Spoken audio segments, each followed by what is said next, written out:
My sister-in-law tossed my packed suitcases straight onto the rain-soaked lawn, a cruel smirk plastered across her face. A childless woman doesn't need a four-bedroom historic home, she sneered, tossing the master keys to her 19-year-old son. You're just taking up space meant for a real family, with a legacy. For 6 grueling months following Aunt Eleanor's passing, my older brother and his wife treated me like a worthless squatter in the house I had maintained for 8 years.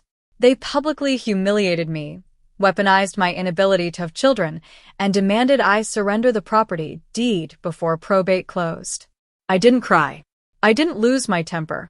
Instead, I reached into my coat pocket and felt the crisp edges of a sealed envelope hidden inside Eleanor's antique vanity, a letter backed by a forensic paper trail that was about to turn their entire entitled world upside down. My name is Claire Vance. I am 33 years old, working as an architectural draftsperson, and for the last 8 years, my entire world revolved around this 4-bedroom craftsman home. When Aunt Eleanor fell critically ill with rheumatoid arthritis, my older brother Julian and his wife, Victoria, vanished. They claimed their schedules were too packed, their social calendar too demanding.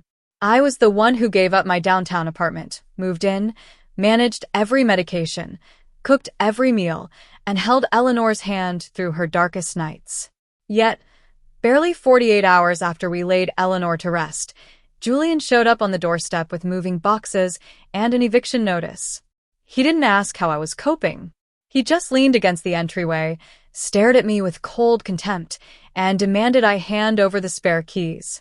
Let's be realistic, Claire, he sneered, looking down his nose at me. Your life is empty anyway. You don't have a husband, you don't have kids, and this house is completely wasted on you. 2 nights later, Julian and Victoria ambushed me by hosting a sudden family dinner at a downtown steakhouse, inviting our aunts, uncles, and cousins. The moment the main course arrived, Victoria placed a thick stack of legal documents right next to my plate. It's a quitclaim deed, Claire, she announced loudly, making sure every single relative at the table heard her. Julian and I had decided our 19-year-old son, Leo, deserves to start his adulthood in Aunt Eleanor's home. A 4-bedroom legacy belongs to a real family who can build a true dynasty, not someone whose branch on the family tree ends right here. A few relatives gasped, but nobody spoke up against them. Victoria openly mocked my past medical treatments and failed IVF procedures, smiling smugly as she called me an emotional squatter trying to hoard square footage I couldn't fill. I didn't lose my temper or shed a single tear. I just looked at Julian. His hands were shaking slightly as he checked his luxury watch, sweating despite the air conditioning. He wasn't doing this for Leo. He was desperate for cash, practically suffocating in an urgency he couldn't hide. Julian gave me a strict 48-hour deadline to vacate the property, threatening to involve the sheriff if I lingered past Sunday afternoon. As I packed my final belongings in Eleanor's bedroom, I paused at her 1930s mahogany dressing vanity. While wiping down the carved wooden base, my fingers brushed against a small, recessed brass latch beneath the central drawer. I pressed it firmly. A false bottom slid open with a soft click. Inside lay a manila envelope marked urgent, delivered to Thomas Sterling, ESQ, alongside a faded black notebook. My hands trembled as I opened the ledger. Inside were detailed bank statements, withdrawal receipts, and personal notes in Eleanor's sharp handwriting. Between 2021 and 2024, Julian had used a forged limited power of attorney to systematically siphon $115,000 from Eleanor's emergency medical savings. Every single penny meant for her specialized treatments had been redirected to pay off Julian's private credit lines and luxury car leases. Eleanor hadn't just noticed his theft. She had methodically documented every single dollar, cent, and wire transfer he ever stole. First thing Monday morning, I walked into the downtown law offices of Thomas Sterling, carrying Eleanor's secret files. Sterling, a stern man in his late 60s who had managed our family's affairs for decades, adjusted his glasses as I spread the bank records across his mahogany desk. He didn't look surprised at all. Instead, he opened his safe and pulled out an identical blue folder. Claire, Eleanor knew about Julian's theft 3 years ago, Sterling explained calmly. She discovered the missing funds when her clinic invoices bounced. She refused to confront him because she was too frail for the drama, but she was brilliant. She didn't just write a will, she laid an inescapable legal trap. Sterling showed me Eleanor's true estate documents. 2 years before her death, she had executed an airtight, irrevocable transfer-on-death deed, placing 100% of the historic home entirely in my name. Even better, her registered will contained an enforceable clawback clause.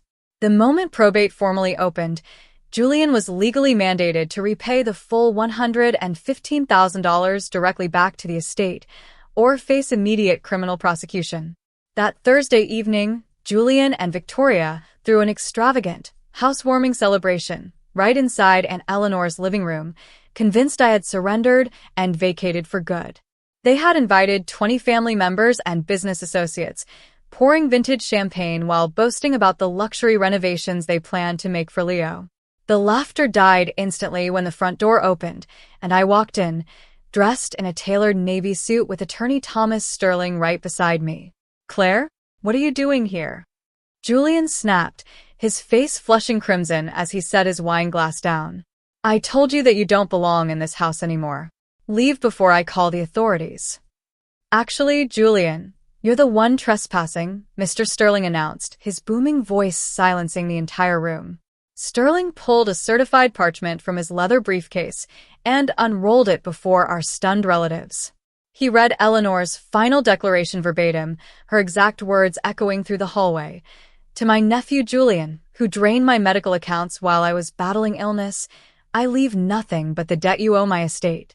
To Claire, who gave up everything to care for me, I leave the deed to this house and every asset under my name." The room erupted into total chaos as Sterling dropped copies of the forensic audit right onto the coffee table for everyone to inspect. Julian's face drained of color, his smug composure shattering into pure panic.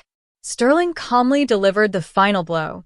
Julian had exactly 30 days to wire the full $115,000 back to the estate, or the county prosecutor would immediately file felony grand larceny charges against him.